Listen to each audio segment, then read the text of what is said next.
Well, welcome to the second of our Road Ahead Livestream broadcast on LinkedIn.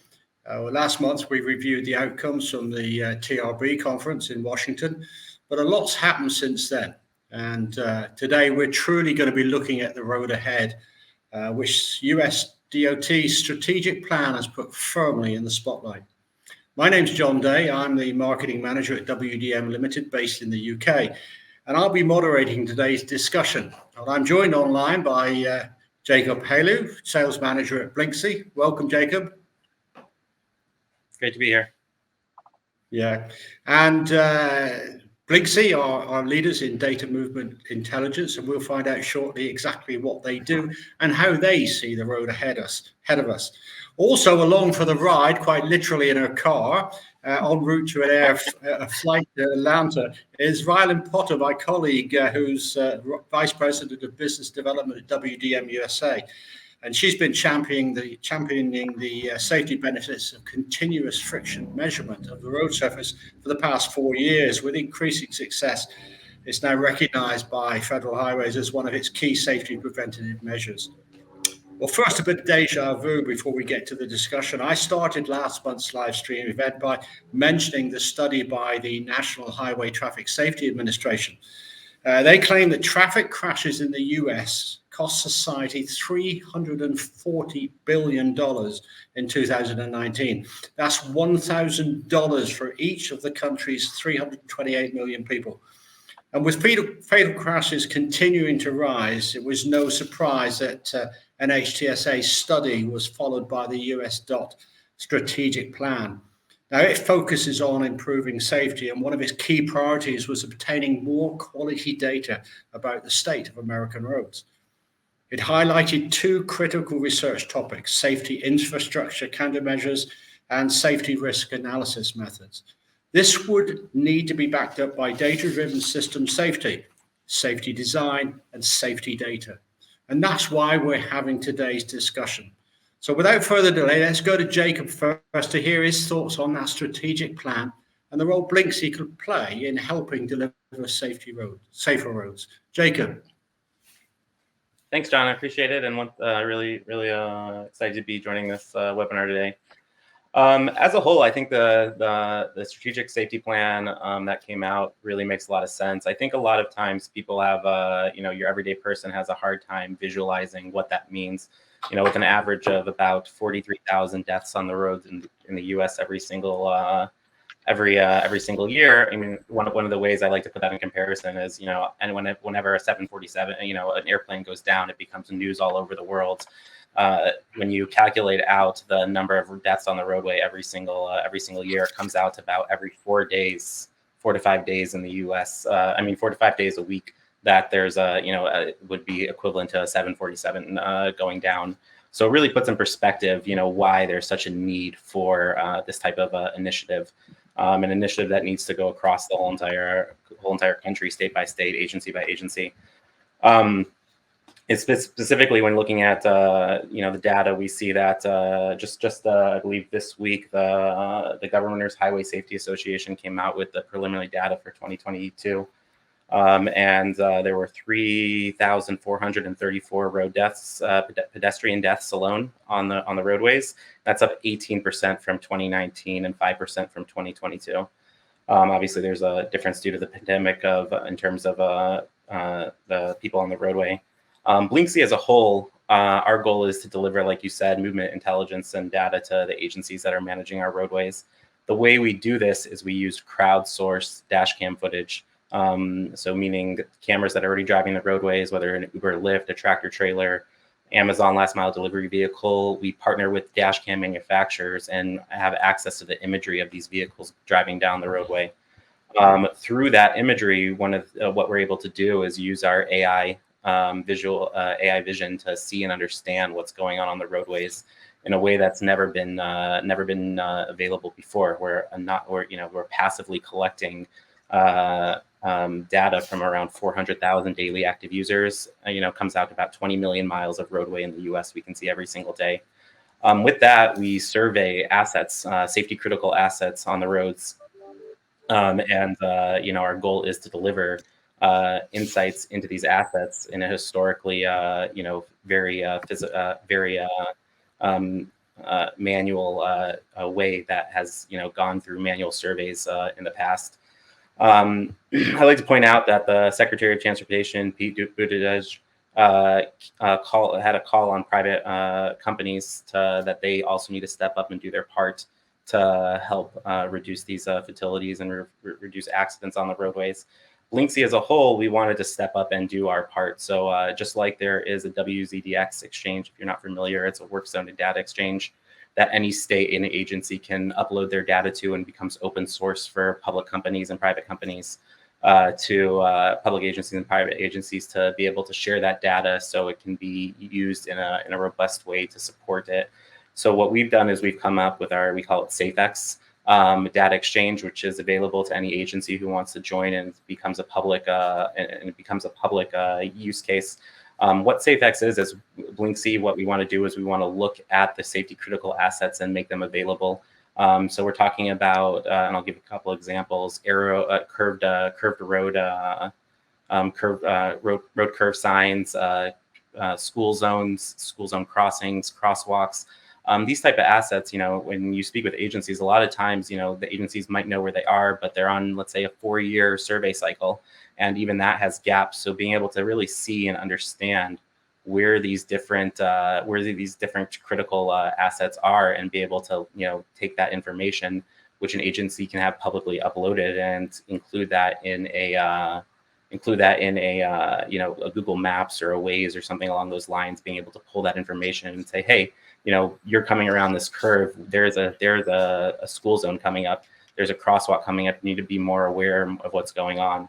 So really taking that data that, that's passively being collected through these dash cameras, making it available for any agency to join and pull that data, use it internally to better manage those assets, whether it's grading of crosswalks or down signs or covered signs with vegetation, things along those lines, being able to take that data and use it internally to better manage those assets, and externally to make it available for those third-party public companies to really use that data to help support and answer that call to better manage the roadways.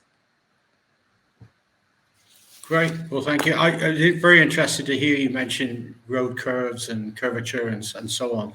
Obviously, nearly half of fatalities in the US involve some kind of roadway departure, and they're generally on curves. So it's an area I know that we as a company are particularly interested in, and that's why we feel that friction data is so important. Just before we go to Ryland to talk about friction data and lots of other things, I would just want to thank our audience for joining us today, and point out we will be making time at the end for questions. So if you've got anything that you want to say to us, or anything we feel we could contribute to you, please post them in the text box, and we'll use them at the end. So Ryland, sitting there in your car, are you taking a chance, or you park safely, I hope? I think it's important to note that I'm not flying my car to Georgia. I do plan on leaving it behind. No, I appreciated, John, the chance to get to speak on this today, and specifically on the U.S. DOT strategic plan. It feels like a real watershed moment in U.S. transportation. There was a period in the mid-2010s where serious and fatal crashes were on a downward trend, and that gave a lot of people hope and maybe a little bit of false comfort that it was a preview of better days to come. Unfortunately, these last couple of years have showed us that those advances were somewhat illusory, and there's been a real reckoning with what it takes, both politically and financially, to create better outcomes on U.S. roads. As you said at the top, the NHTSA report has spotlighted the economic cost of crashes, and that's a great frame for people to carry with them. Yes, it will cost money to improve our existing roads and build the kinds of roads that keep people safe. But when you balance it against the cost of the ongoing damage we're doing to ourselves and our economy, the question isn't why any longer, it's how. And I think the US DOT strategic plan lays out the how very effectively. In the strategic plan, safety comes first, starting from the assumption that we shouldn't have to risk our lives to go to the grocery store or to take the kids to soccer practice. And, the plan further assumes that transportation access is economic access. So, to relay a little bit of an anecdote, we do a lot of work in Eastern Kentucky, which experienced catastrophic flooding last summer.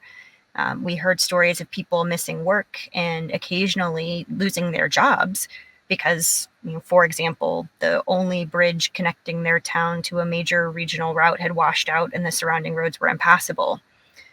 We know systems will fail, which is why we try and build redundancy in or have plans in place to rapidly restore access on core assets when issues inevitably arise. And again, you have safety, which means roads should be built in a way that acknowledges the reality that having fewer available countermeasures makes it riskier to drive those roads. US DOT describes this as a blueprint, and from where I sit in my car at WDM USA, the strategies identified under the safe design and safe systems sections and that are further outlined in the US DOT's National Roadway Safety Strategy do just that. Well, that's great. As I say, mentioning, as I did before, about continuous friction measurement vehicles. I mean, you can see one behind me here.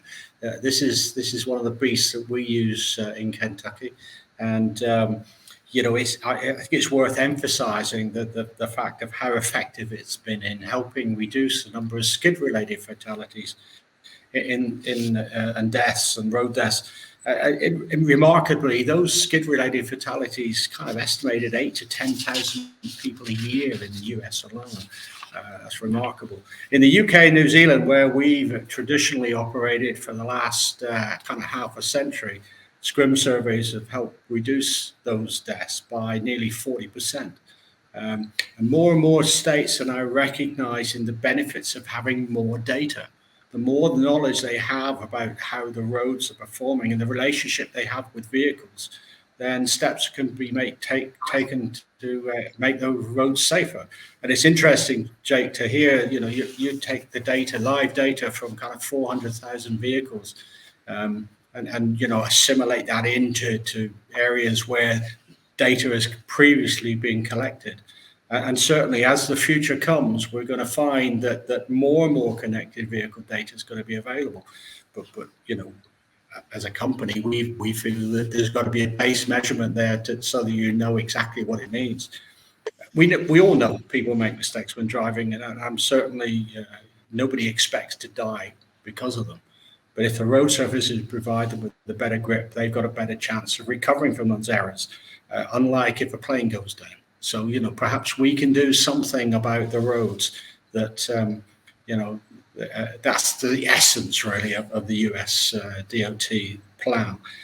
Jake, a few more thoughts on how we move things forward. Yeah, I think you kind of hit it on the nail. What we need is more data, but not just data, more usable data. I've spoken to dozens of agencies, and they will get data from various sources, and they say this is a data overload. This goes way beyond what we can process, and what will actually have a positive effect on our workflow. So the goal is really to give these agencies the data that's going to have a positive effect on their day-to-day operations and their workflow. And doing that in a way that they can support their assets and their roadways and support national goals along the way. As a kind of an example, we look at guardrails or impact attenuators. This is a focus of one of the detections of Blinksy in our paver product. And what this really does is, you hear from agencies that they have, thousands and thousands of miles of guardrails along their roadways. They can't survey those every single day. They can't survey those a lot of times every single month. And, ideally and what unfortunately will happen is someone will strike that asset, and their vehicle will keep going. They don't want to deal with it, and it'll be damaged, and they'll keep driving. Unfortunately, what that means for the next person who strikes that asset is it's not going to do what it's supposed to do, and they're going to have a much more critical injury. So being able to identify the defects and issues with assets and roadway condition is going to become a critical component of improving our infrastructure and improving the ability for your everyday road user to get to where they're going in a safe way. Where, like Rylan said, that's where they're not just getting in their car and driving their kids to soccer practice is not something that they have to really think, am I going to get there because of the condition of the roadway, and how that works. So yeah, like I said, just increasing the data, but usable data that can be digested by the agencies and used to improve their workflows. I think the key, the critical point, whether it's information coming from a service like Blinksy or from your team where you're checking road friction data, being able to deliver that and in a way that they'll be able to improve those assets and the infrastructure. Yeah, exactly. And I know we, as a company, have been looking closely at the data that we've been collecting in the US with our scrim machines and analyzing the vital role that it can play.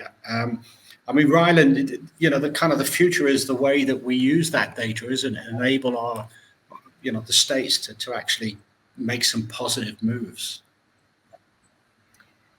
Yeah. So, I can take the safe design focus as within the strategic plan as a starting point, and two of the strategies outlined in that section are: one, adopt roadway design and countermeasures that anticipate human error, as you were saying, and two, encourage performance-based design that applies funding to lower cost design treatments that optimize safety across the entire system. So what designs are successful and what strikes the right balance of cost and cost effectiveness? How do you measure that performance? That's data, and it's data, like the kind that Jake and I are talking about today. You have to know what you want to measure, how you're going to go about measuring it, how to relate it to the question or problem at hand, and how to make decisions using it. And I really appreciate this point that Jake brought out about the importance of, not just having data or good data, but what is it that you do with it? Is it something that's fundamentally going to be digestible by a DOT in a way that improves their workflow or helps them make a better decision?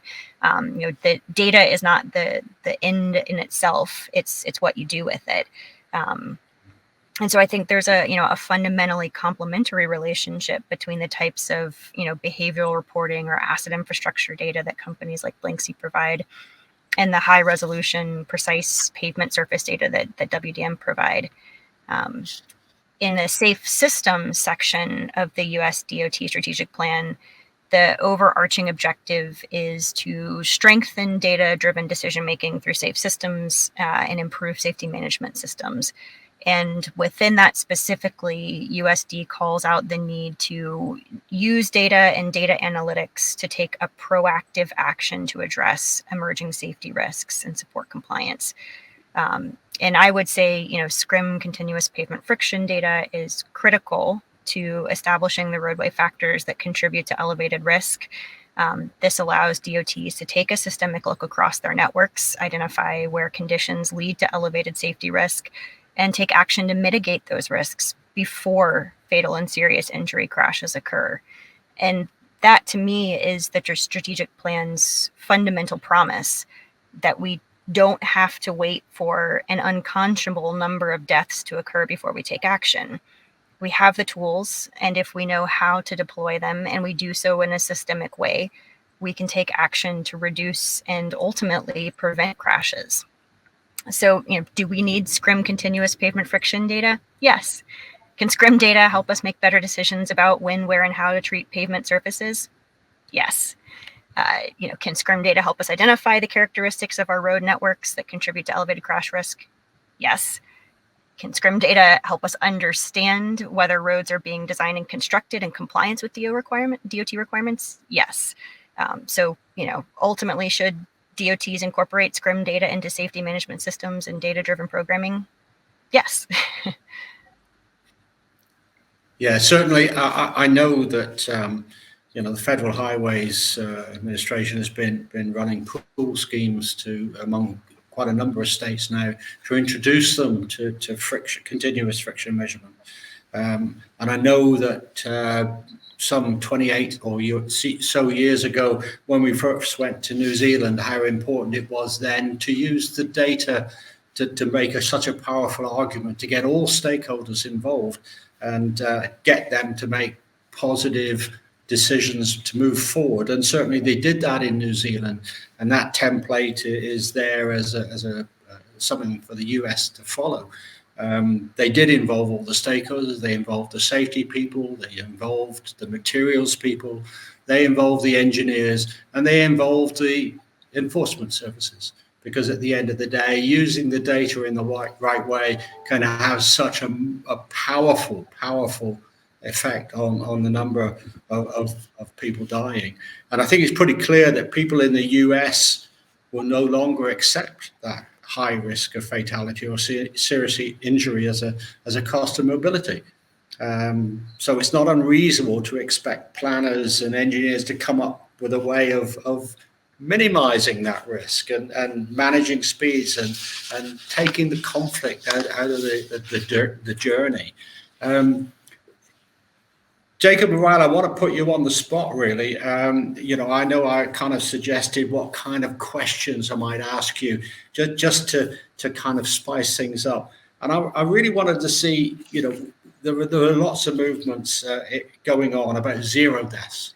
And I always remember an advert in New Zealand where they spoke to a motorist and said, how many deaths do you think are acceptable on the road? And he said, well, I don't know, maybe 10 a day or something. Or they said 10. Well, maybe a couple a day.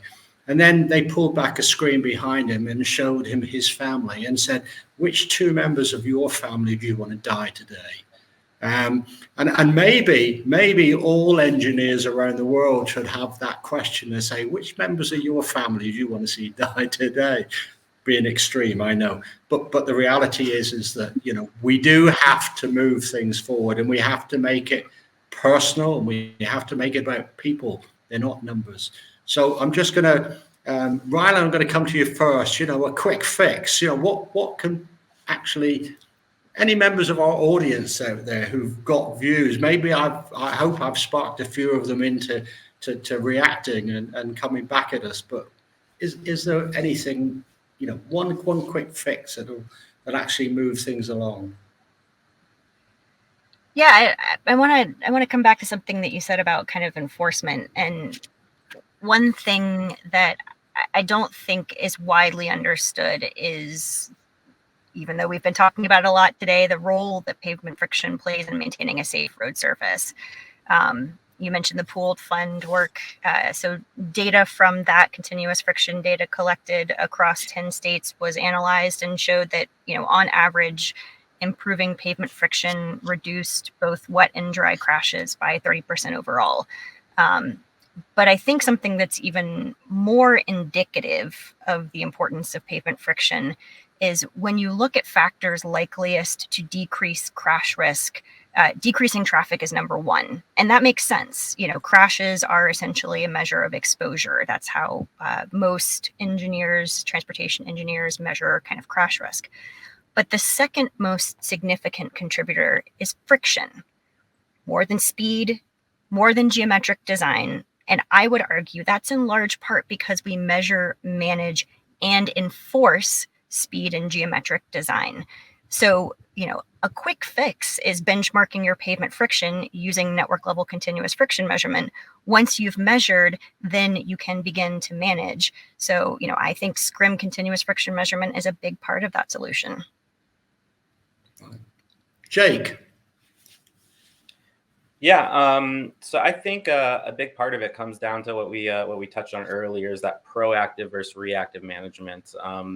A lot of times, and you hear through a lot of agencies that the way they deal with issues are reactive. They wait for a phone call, they wait for a semi-annual or once every 4 year or whatever it is survey. And what it does is it makes the roads are less safe for a longer amount of time, and B, it becomes very cost and resource intensive. They're not fixing a little problem; they're waiting till they're fixing a big problem. So being able to really see and understand what's going on your roadways through a system like Paver, where you're not even having to manually send out people to physically survey, where it's all happening automatically and you're just getting delivered insights, really changes the game in terms of how agencies can see and understand and to become more proactive in terms of how they deal with defective, from road condition to impact attenuators, or understanding where the different safety critical components of their roadways are. Really would really change. And also, like Rylan said, is that in the long run, even though there's a cost up front to be able to do these things, in the long run, it's actually going to have a significant reduction in terms of the cost of what it is. And additionally, to touch on the stakeholder point, being able to go to, a lot of times we'll be speaking to agency and we'll be like, oh, we'll deliver all this information for your roadways, on this day. And they're like, well, that's too much because we're limited in terms of our resources that we have to actually do this. What it can actually become is, bringing additional stakeholders, taking that information to policyholders and the legislative teams to say, hey, like, this is what's going on our roadways. Bringing that there's no level of of road deaths that are okay on our roads. To really hit that Vision Zero goal of having zero road deaths, we need to invest in our roadways and in our infrastructure through using new technologies to really improve that and have that high adoption of these technologies. Okay, I've got one question I'm actually going to use from one of our viewers today, and that is, what's your call to action? Jake? Be open to change. Definitely, a lot of agencies, they're very set in their ways. They've been doing the same thing for a very long part of time. So, when something new comes on, whether it's from one of our companies or a different company that's really presenting a new tool to better manage roadways, be open to learn about them, be open to try them out, and be open to implementing them to better improve your roadways. Get out of those the old way of thinking and say, hey, this is we're in an age of rapid technology transformation. Let's tap into that and what's becoming available and really use it to improve our roadways. Great. Ryland, call to action. Yeah. So Jake, I mean, an incredible, I think, summary of where things stand in terms of, what we can do going forward. And I think one of the things that you brought out, talking about how the different stakeholders can be engaged in this process. There are a lot of different data sources. There are a lot of different ways to use the data. I think that DOT is taking the perspective that there are opportunities to collaborate both internally and externally. So, data providers as partners in this solution and helping to bring different elements to the table and design programs around that, but also to be open to working internally across kind of traditional boundaries to help address some of these problems. None of the problems, road safety is not going to be solved by one particular thing. It's going to be solved by a bunch of different things working in concert and complementing each other, so that someone understands how data over here can help improve decision over there. So I would definitely encourage folks to when they are looking or evaluating data providers, looking for a partner that can bring solutions, but also looking internally to see how the problems they're trying to address, how that may be affected by, or how they can in turn affect the problems that maybe another group within the organization is facing, and to take those challenges on together. Well, that's great. Well, thank you both very much for a very interesting discussion. I hope all our listeners drive home safely today. Ryland, I hope you have a safe flight. And Jake, thank you very much. You can go off and enjoy the rest of your day. And I'll say good night from the UK, and we'll leave it there. Thank you, and I hope you can all join us again for the next Road Ahead webinar. Thank you. Bye for now. Thank you, Have guys. a great Thanks, one. John. Thanks, Jake. Bye bye.